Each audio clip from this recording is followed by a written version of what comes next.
Hi friends, welcome to Shami's kitchen. എല്ലാവർക്കും സുഖമാണല്ലോ. ഇന്നത്തെ നമ്മുടെ സ്പെഷ്യൽ നല്ലൊരു മീനില്ലാത്ത മീൻകറിയുടെ റെസിപ്പിയാണ് കേട്ടോ.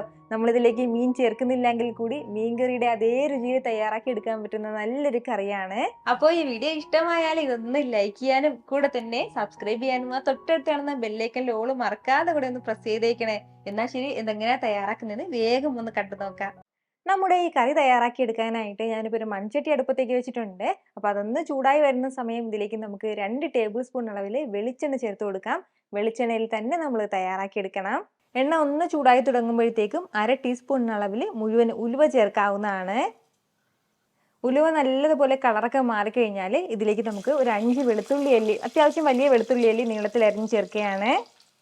കൂടെ ചെറിയൊരു പീസ് അളവിൽ ഇഞ്ചി ഒന്ന് ചതച്ച് അതും കൂടി ചേർക്കാം. ഇത് രണ്ടും കൂടി ഒരല്പസമയം ഒന്ന് വഴറ്റി കൊടുക്കാം. ഒരുപാട് സമയത്ത് വഴറ്റേണ്ട ആവശ്യമില്ല.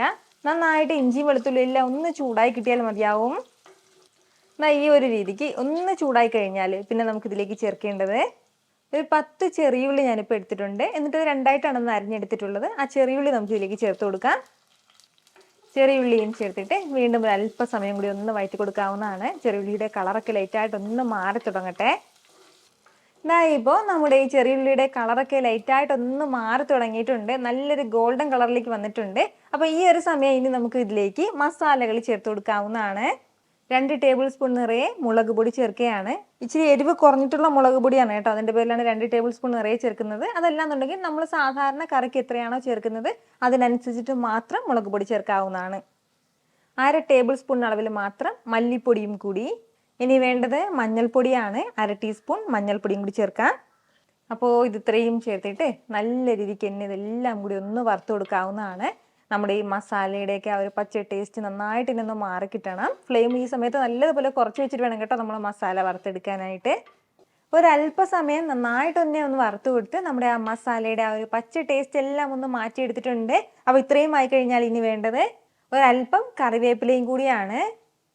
കൂടെ ഒരു 2 തക്കാളി മിക്സിയുടെ ജാറിലേക്ക് മാറ്റി നന്നായിട്ടൊന്ന് അരച്ചെടുത്തിട്ടുണ്ട്. മീഡിയം സൈസ് തക്കാളിയാണ് നമുക്ക് ഇതിലേക്ക് ആവശ്യമായിട്ടുള്ളത്. നമ്മളിതുപോലെ തക്കാളി നന്നാക്കി പേസ്റ്റായിട്ടൊന്ന് അരച്ച് ചേർക്കുമ്പോഴത്തേക്കും നല്ലൊരു തിക്നെസ് കിട്ടും കേട്ടോ നമ്മുടെ ഈ കറിക്ക്. നമ്മൾ സാധാരണ മീൻകറി തയ്യാറാക്കുമ്പോൾ കൂടി നമ്മൾ ഇതുപോലെ ഒന്ന് നമ്മുടെ തക്കാളി ഒന്ന് അരച്ച് ചേർക്കുകയാണെന്നുണ്ടെങ്കിൽ നല്ല കട്ടിയായിട്ട് നമുക്ക് മീൻകറി കിട്ടും കേട്ടോ. തക്കാളി പേസ്റ്റും ചേർത്തിട്ട് വീണ്ടും ഇതെല്ലാം കൂടി ഒന്ന് ഇളക്കി യോജിപ്പിച്ച് കൊടുക്കാം. തക്കാളിയുടെ ഒരു പച്ച ടേസ്റ്റ് മാറട്ടെ. 1 മിനിറ്റ് മാത്രം ഒന്ന് വഴറ്റി കൊടുത്താൽ മതിയാവും. നന്നായിട്ട് ഒന്ന് ചൂടായി കിട്ടിയാൽ മതിയാവും. ഇതുപോലെ ഒരല്പസമയം നന്നായിട്ട് ഞാൻ ഒന്ന് വഴറ്റി കൊടുത്ത് നമ്മുടെ തക്കാളി എല്ലാം നല്ല രീതിക്ക് തന്നെ ഒന്ന് ചൂടായി തുടങ്ങിയിട്ടുണ്ട്. ഇനി നമുക്കിതിലേക്ക് ഒരു 1/4 കപ്പ് അളവിൽ പുളിവെള്ളം ചേർത്ത് കൊടുക്കാം. വാളം പുളിയാണ് ഞാനിപ്പോൾ ഇതിലേക്ക് എടുത്തിട്ടുള്ളത്. അപ്പോൾ ചെറിയൊരു നെല്ലിക്ക വലുപ്പത്തിലുള്ള പുളിയാണ് എടുത്തിട്ടുള്ളത്. ഇതിന് പകരം നമുക്ക് കുടംപുളി ചേർക്കണം എന്നുണ്ടെങ്കിൽ കുടംപുളിയും ചേർക്കാവുന്നതാണ്. കൂടെ നമ്മുടെ ഈ കറിക്കും ആവശ്യമായിട്ടുള്ള നല്ല ചൂട് തിളച്ച വെള്ളമാണ് ഇതിലേക്ക് ചേർക്കാനായിട്ടുള്ളത്. ഞാനിപ്പോൾ 2 കപ്പ് അളവിലാണ് ഇതിലേക്ക് വെള്ളം ചേർത്ത് കൊടുക്കുന്നത്. കറിക്കും ആവശ്യമായിട്ടുള്ള ഉപ്പും കൂടി ഈ ഒരു സമയം ചേർക്കാവുന്നതാണ്. ഫ്ലെയിം ഒന്ന് ഈ ഒരു സമയം മീഡിയത്തിൽ വെച്ച് കൊടുക്കാം. ഇനി ഇത് നല്ലതുപോലെ ഒന്ന് തിളച്ച് വരട്ടെ.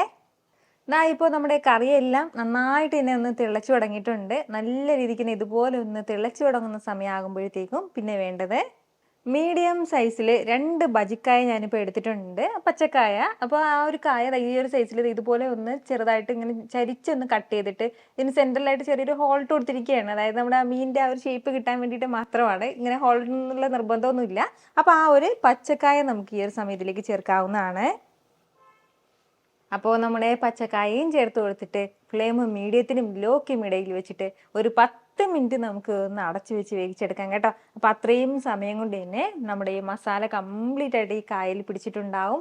വളരെ രുചികരമായിട്ടുള്ള നമ്മുടെ കറിയും റെഡി ആയിട്ടുണ്ടാവും. എന്നാൽ ശരി, ഒരു 10 മിനിറ്റ് നമുക്കിതിങ്ങനെ അടച്ചു വെക്കാം.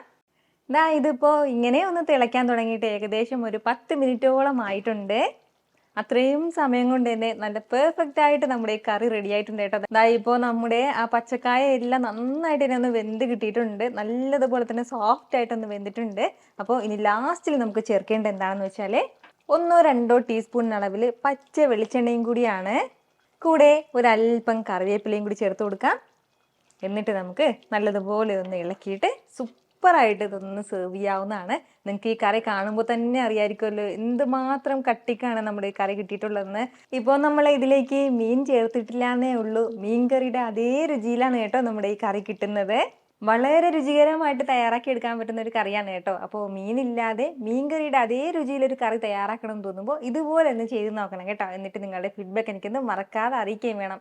കാരണം നിങ്ങളുടെ ഫീഡ്ബാക്ക് കാണുമ്പോഴായിരിക്കും അത് മറ്റുള്ളവർക്കും തയ്യാറാക്കി നോക്കണം എന്നുള്ളൊരു പ്രചോദനം ഉണ്ടാവുന്നത്.